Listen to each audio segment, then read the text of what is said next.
जय हिंद दोस्तों। आशा करता हूँ कि आप लोग अच्छे होंगे और मस्त होंगे। आज मैं मैथ का जो है दूसरा चैप्टर 2.1 जो है शुरू कर रहा हूँ। और याद रखिएगा कि इस चैप्टर का नाम है पोलिनोमियल। ठीक है ना। पोलिनोमियल, चलिए देखते हैं क्या होता है। ठीक है, पोलिनोमियल, पोलिनोमियल्स, जिसको हिंदी में हम लोग बोलते हैं बहुपद। बहुत छोटा सा चैप्टर है। ऐसा नहीं है कि इस चैप्टर से जो क्वेश्चन नहीं पूछा जाता, इससे भी क्वेश्चन पूछा जाता है। ठीक है ना। तो चलिए इसको देखते हैं हम लोग। सबसे पहले जानते हैं कि बहुपद क्या है। ठीक है ना। देखिए इसके हिंदी में, इसके नाम में ही लिखा हुआ है बहुपद, यानी कि इसमें जो है बहुत पद आते हैं, यानी कि एक से अधिक पद आते हैं, वही जो है बहुपद होते हैं। ठीक है ना। अब यहाँ पे ध्यान देना है एक चीज़ कि इस बहुपद से रिलेटेड जो है कुछ टॉपिकें आती है, जैसे कि द्विघात बहुपद, त्रिघात बहुपद, रैखिक बहुपद होता है। तो देखिए जिस एक घात के ऊपर, यानी कि पावर समझते हैं ना, जैसे चर और अचर होती है, जिसके हम लोग इसको अचर बोलते हैं, और दो दो तीन चार कुछ भी जो होता है इसको हम लोग जो है अचर बोलते हैं। ये अचर हो गया और ये जो है चर हो गया। तो इस चर पे अगर किसी का पावर रहेगा, ठीक है ना, तो उस पावर के हिसाब से जो है यहाँ पे जो है बहुपद बनेगा। अगर जिस बहुपद का पावर, जैसे कि मैं यहाँ पे लिख देता हूँ यहाँ पर, तो ये एक बहुपद है। तो यहाँ पे जो है इस बहुपद में देखिए सबसे ज़्यादा जो है अगर पावर है तो वो 2 है।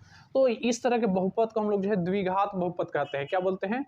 द्विघात बहुपद कहते हैं। उसके अलावा जो है इसी प्रकार से अगर 3 पावर आ जाए, जैसे यहाँ पे मैं दे देता हूँ, इसका स्टैंडर्ड फॉर्म जो है ऐसा ही होता है।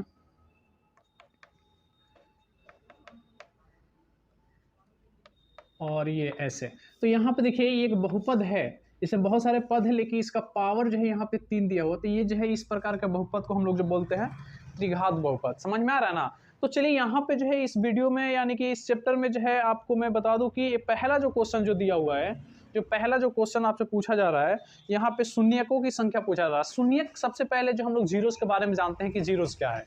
जैसे कि हम लोग किसी का आंसर निकालते हैं ना, आंसर जो होता है 1 2 3 कुछ भी आ जाता है। किसी क्वेश्चन का आंसर 1 भी आता है, 2 भी आता है। जैसे कि मैं आपको यहाँ पर बता दूं कि अगर यहाँ पे ये 2x प्लस ये 4x प्लस, और यहाँ पे मैं यहाँ पे 5 लिख देता हूँ। तो इस तरह से मान लेते हैं कि एक ये क्वेश्चन है, ऐसे बहुपद है, तो इसका आंसर कुछ ना कुछ होगा। इसमें जो है बताएंगे कि हाँ इसका आंसर 2 होगा। समझ में आ रहा ना। तो यहाँ पे भी शून्यकों का मतलब वैसा ही होता है कि इसमें पूछा जाएगा कि ये पूछा जा रहा है कि इसकी आंसर जो है कितना होगा।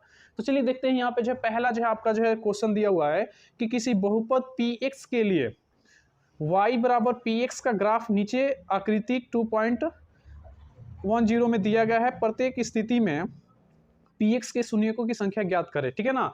और यहाँ पे जो है आपका ग्राफ जो है ऐसे दिया हुआ है। देखिए इसमें पहला जो है क्वेश्चन जो आपका दिया हुआ है वो ऐसे जो है, जैसे 2 अक्ष है, इधर x है और इधर जो है x डैश है, ये y है। इसको तो हम लोग जानते हैं कि इसको x अक्ष बोलते हैं और इसको जो है y अक्ष बोलते हैं। तो यहाँ पे जो है आपके पहले क्वेश्चन में ऐसा ही जो है एक लाइन दिया हुआ है, और इसमें बताना है। देखिए इसमें पूछ रहा है px, x के लिए जो है इसके शून्यकों की संख्या कितनी होगी।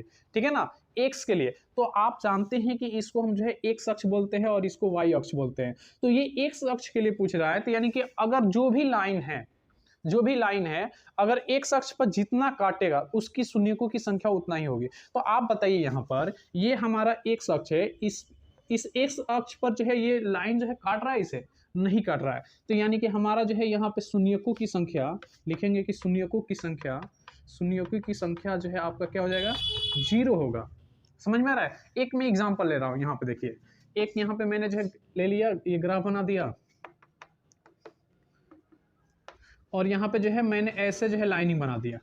देखिए यहाँ पर देखिए, इसमें भी जो है हम पूछेंगे कि px के लिए, नहीं x के लिए जो है शून्यकों की संख्या कितनी होगी। तो यहाँ पे ध्यान देना है। देखिए इसमें सिर्फ और सिर्फ x के लिए पूछ रहा है ना, तो आपको y की तरफ ध्यान नहीं देना है, यानी कि इस लाइन पे ध्यान नहीं देना है, बल्कि इस पट जो ऐसे जो है लेटी हुई जो लाइन है इस पे ध्यान देना है।